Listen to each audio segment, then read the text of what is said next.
Just like last week, I will remind you that it's important to read the entire passage to successfully answer these reading questions. Also, it is best if you read the question and then all the answer choices before you choose the best answer.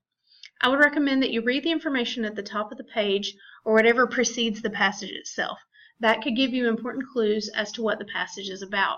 For example, this passage, if the man writing the article or giving the speech is a president of an organization, consider the name of the organization and try to figure out their main issue and the group's stance on that issue. This will prepare you as a reader for whatever biases the author might have. This author, Richard Moe, was president of the National Trust for Historic Preservation, a group dedicated to saving and using old buildings, much like the Lucas Mansion in Hidnight and the Smithy Building here in downtown Taylorsville. So we know that he will like anything that preserves history. Pay attention to the date as well. This was published in 1996, so it's pretty old. So let's read the passage. Drive down any highway leading into any town in the country, and what do you see? Fast food outlets, office parks, and shopping malls rising out of vast barren plains of asphalt.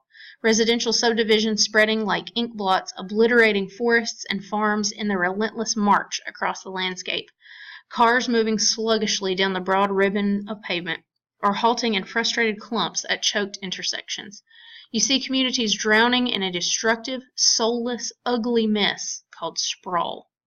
Many of us have developed a frightening form of selective blindness that allows us to pass by the appalling mess without really seeing it.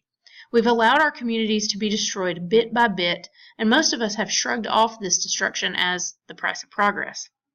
Development that destroys communities isn't progress, it's chaos, and it isn't inevitable, it's merely easy.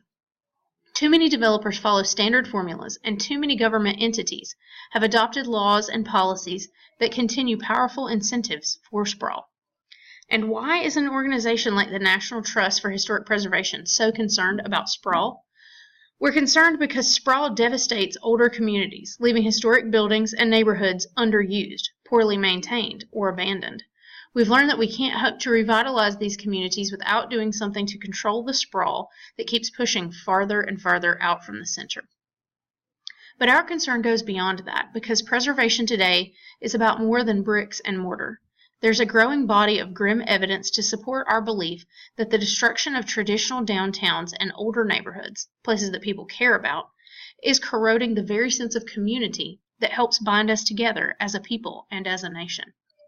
One form of sprawl, retail development that transforms roads into strip malls, is frequently spurred on by discount retailers, many of whom are now concentrating on the construction of superstores with more than 200,000 square feet of space. In many small towns, a single new superstore may have more retail space than the entire downtown business district.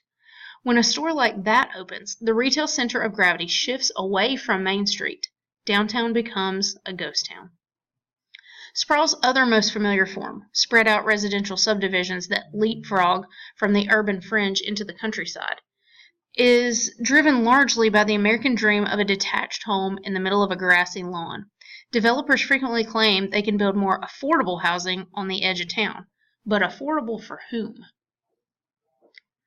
The developer's own expenses may be less, and the home buyer may find the prices attractive, but who picks up the extra costs of fire and police protection, new roads, and new utility infrastructure in these outlying areas?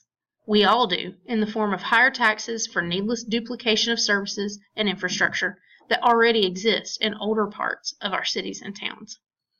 People who say that sprawl is merely the natural product of marketplace forces at work fail to recognize that the game isn't being played on a level field. Government at every level is riddled with policies that mandate or encourage sprawl. By prohibiting mixed uses and mandating inordinate amounts of parking and unreasonable setback requirements, most current zoning laws make it impossible, even illegal, to create the sort of compact, walkable environment that attracts us to older neighborhoods and historic communities all over the world. These codes are a major reason why 82% of all trips in the United States are taken by car. The average American household now allocates more than 18% of its budget to transportation expenses, most of which are auto-related. That's more than it spends for food and 3 times more than it spends for health care. Our communities should be shaped by choice, not by chance. One of the most effective ways to reach this goal is to insist on sensible land use planning. The way we zone and design our communities either opens up or forecloses alternatives to the automobile. Municipalities should promote downtown housing and mixed-use zoning that reduces the distances people must travel between home and work. The goal should be an integrated system of planning decisions and regulations that knit communities together instead of tearing them apart. We should demand land use planning that exhibits a strong bias in favor of existing communities. Now let's look at the question. Number 11 says the principal aim of the passage can best be classified as, and keep in mind aim is another word for purpose there. Since it was a speech and then an article, we can guess what type it is. The opinions expressed by the author, like the very last sentence, we should demand, tell us that we should do something, not just passively think about the topic of land use. Therefore, we know that this is a persuasive speech, letter A. Question 13 asks you to compare the purpose of the first and last paragraphs. Reread them. So actually go back and look at paragraph 1 and the last paragraph. Notice how the first paragraph describes a scene in our country. It uses negative words like obliterating and moving sluggishly and choked. Traffic and communities that are too spread out are problems, the author is saying. Then in the last paragraph, the author uses words like should and demand. Therefore, the difference is letter D, that the last paragraph offers solutions rather than just stating a problem, because again, it's a persuasive speech. Question 15 asks about superstores, like our Walmart here in Taylorsville. So go back to paragraph 6. Reread those sentences about superstores. This one over here. Let's see here. Then you can choose the answer that shows what such a superstore does not do. If these big stores are built farther out of town, they do not cause anyone to remodel or renovate the old, possibly empty buildings in the downtown area. They do often have huge retail spaces, make the downtown area a ghost town area, and shift attention away from those old downtown buildings. So B is the correct answer, because you're looking at an except there. They do all of these things except lead to serious downtown renovations, like redoing construction. Question 17 is easy if you reread the first sentence of paragraph 6, the one we just looked at for question 15. It says that retail development outside of the downtown area transforms roads into strip malls. You see how roads like Highway 16 here in town have changed in this way. From the Radio Shack and Verizon all the way to Walmart, there are tons of businesses, stores, and restaurants. Therefore, letter C is the correct answer. For number 18, this refers specifically to line 51 over here. So go back and reread that line. In fact, read the whole phrase so that it makes sense. The American dream of a detached home in the middle of a grassy lawn.